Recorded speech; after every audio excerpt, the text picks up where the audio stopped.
जय हिंद। नमस्कार दोस्तों, मैं आभास कुमार स्वागत करता हूं आप लोगों का अपने यूट्यूब चैनल में।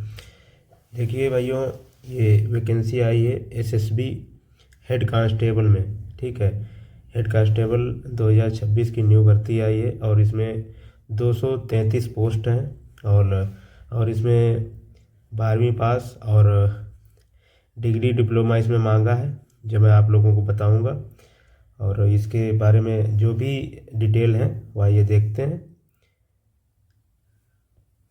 आवेदन जो है आप लोगों के 21 मार्च से शुरू हो चुके हैं, 21 मार्च 2026। और इसकी अंतिम तिथि जो है वो आप लोग याद रखिए 20 अप्रैल 2026। अंतिम तिथि के भरोसे नहीं बैठिए। अगर आप लोगों को फॉर्म ऑनलाइन करना है तो जल्दी कर दीजिए। आवेदन शुल्क इसका जो है वो जनरल और ओबीसी और ईडब्ल्यूएस के लिए 100 रुपये रखा गया है। एससी एसटी और भूतपूर्व सैनिकों के लिए कोई शुल्क नहीं है, मतलब कि 0 लगेगा। और सभी महिला उम्मीदवार का इसमें कोई भी शुल्क नहीं लगेगा। भुगतान का जो तरीका है, नेट बैंकिंग, डेबिट कार्ड या फिर यूपीआई के माध्यम से किसी से भी आप लोग कर सकते हो। पदों का विवरण जो है, कुल पद जो है वो 233 हैं।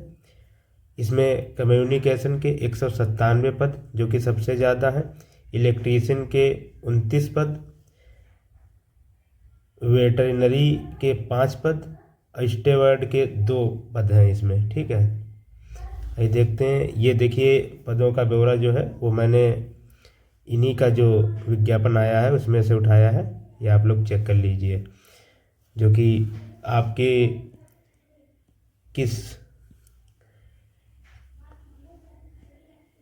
किस में कितनी पोस्ट है ये आप लोग देख लीजिएगा। ठीक है, यूआर की टोटल 105 हैं, ईडब्ल्यूएस की 20 हैं, ओबीसी की 62 हैं, एससी की 27 हैं और एसटी की 19 हैं। कुल मिला के 233 पोस्ट हैं। इसकी जो चयन प्रक्रिया है वो ये है कि पहले इसमें फिजिकल होगा, पीटी पीएसटी मतलब शारीरिक दक्षता और मानक परीक्षण होगा आपका। इसमें पहले फिजिकल होगा। ठीक है, उसके बाद में जो फिजिकल पास होंगे उनको लिखित परीक्षा के लिए मतलब कि रिटन के लिए बुलाया जाएगा। उसमें आपका सामान्य ज्ञान रहेगा, गणित रहेगा, रीजनिंग रहेगा, हिंदी रहेगा और अंग्रेजी। हिंदी या अंग्रेजी मतलब हिंदी अगर आप लोग करना चाहते तो हिंदी कर सकते हैं, इंग्लिश करना चाहें तो इंग्लिश कर सकते हैं। और इसमें तकनीकी विषय रहेगा। तकनीकी विषय कौन सा होता है वो मैं आप लोगों को अभी बताता हूँ आगे। ठीक है, तो दस्तावेज सत्यापन मतलब कि वही आपका डॉक्यूमेंट वेरिफिकेशन और उसके बाद मेडिकल। ठीक है, तो अंतिम चयन हो जाएगा इसमें। अब आइए देखते हैं इसके आगे क्या होता है कि कम्युनिकेशन 12वीं पास, साइंस होना चाहिए आपको, फिजिक्स केमिस्ट्री मैथ होना चाहिए। और डिप्लोमा कौन सा होना चाहिए? इलेक्ट्रॉनिक्स मतलब कि पॉलीटेक्निक वाला। ठीक है, पॉलीटेक्निक होना चाहिए आपके पास। और ये 18 से 27 में जो एज रखी गई है। ठीक है, इलेक्ट्रीशियन वाले जो बालक हैं उनके लिए 10वीं होना चाहिए प्लस आईटीआई का डिप्लोमा होना चाहिए, वही अपना 2 साल वाला। ठीक है, और इसमें जो इलेक्ट्रॉनिक्स वाला ये 3 साल वाला रहेगा। ठीक है, पॉलीटेक्निक का 3 साल रहेगा। इसमें इलेक्ट्रीशियन का जो है वो 2 साल वाला डिप्लोमा रहेगा। 18 से 25 वर्ष इसकी एज है। और ये जो वेटरनरी वाला जो है 12वीं पास, इसमें साइंस होना चाहिए, बायोलॉजी होना चाहिए, साइंस या बायोलॉजी कोई भी हो। ठीक है, बाकी डिप्लोमा होना चाहिए इसमें आपका। ठीक है, और 18 से 27 में भी एज है। स्टेवर्ड इसमें भी 12वीं प्लस डिप्लोमा, किचन मैनेजमेंट में डिप्लोमा होना चाहिए। तो 18 से 27 जो वर्ष एज है वो इसमें मांगते हैं। और आइए देखते हैं अब जो सिलेबस है उसमें कौन मतलब क्या क्या आएगा, कौन कौन से सब्जेक्ट रहेंगे और किस भाग में कितने क्वेश्चन रहेंगे। तो देखिए भाग 1 जो रहेगा, भाग 1 में सामान्य योग्यता 50% रहेंगे। तो सामान्य ज्ञान रहेगा। सामान्य ज्ञान में भारत का इतिहास, भूगोल, भारतीय संविधान, अर्थव्यवस्था, वर्तमान घटनाएं मतलब कि करंट अफेयर्स, खेल और सामान्य विज्ञान रहेगा। ठीक है, उसके बाद दूसरा रहेगा गणित में संख्या पद्धति रहेगा मतलब कि नंबर सिस्टम, लाभ हानि, प्रतिशत, औसत, समय और कार्य, ब्याज, CISI मतलब कि चक्रवृद्धि ब्याज और साधारण ब्याज और सरलीकरण। उसके बाद आ जाएगा रीजनिंग में कोडिंग डिकोडिंग रहेगा, रक्त संबंध रहेगा, वही ब्लड रिलेशन और वेन आरेख, दिशा परीक्षण और नंबर सीरीज। ठीक है, हिंदी या अंग्रेजी में से एक आपको करना है। तो उसमें से रहेगा व्याकरण रहेगा, मुहावरे रहेंगे, विलोम रहेगा और पर्यायवाची शब्द रहेगा, वाक्यों का शुद्धिकरण और गद्यांश रहेगा। तो ये एक भाग हो जाएगा जिसमें 50 क्वेश्चन रहेंगे। ठीक है, 50 क्वेश्चन रहेंगे। अब ये दूसरा भाग होगा जिसमें कि आपका तकनीकी विषय, वही मतलब आपकी जो ट्रेड होगी, जैसे कि इलेक्ट्रीशियन, अगर आप इलेक्ट्रीशियन वाले से हैं तो आपकी ट्रेड जो इलेक्ट्रीशियन होगी उस ट्रेड से संबंधित आपके 100 क्वेश्चन रहेंगे।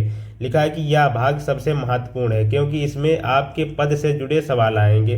कम्युनिकेशन, इसमें 12वीं स्तर की फिजिक्स, केमिस्ट्री और मैथ्स PCM के साथ इलेक्ट्रॉनिक्स और IT से जुड़े प्रश्न होंगे। इलेक्ट्रीशियन में इलेक्ट्रिकल थ्योरी, वायरिंग, टूल्स और सुरक्षा नियमों से संबंधित प्रश्न होंगे। मतलब कि आप लोगों ने अगर ITI की है या पॉलिटेक्निक की है तो आपका जो सब्जेक्ट रहा है और वहाँ पे आप लोगों को जो सिखाया और पढ़ाया गया है उसी से संबंधित आपके इसमें प्रश्न रहेंगे। ठीक है, वेटनरी वाले में भी जीव विज्ञान, बायोलॉजी और पशु चिकित्सा से जुड़े प्रश्न रहेंगे इसमें। ठीक है, और ये देखिए इसमें निगेटिव मार्किंग जो है वो 0.25 मतलब कि 1/4 की रहेगी। प्रत्येक गलत उत्तर के लिए काटे जाएंगे 1/4 अंक। ठीक है, प्रश्नों का प्रकार जो बहुविकल्पी रहेंगे, मतलब कि एक क्वेश्चन दिया होगा उसके 4 ऑप्शन दिए होंगे आपको।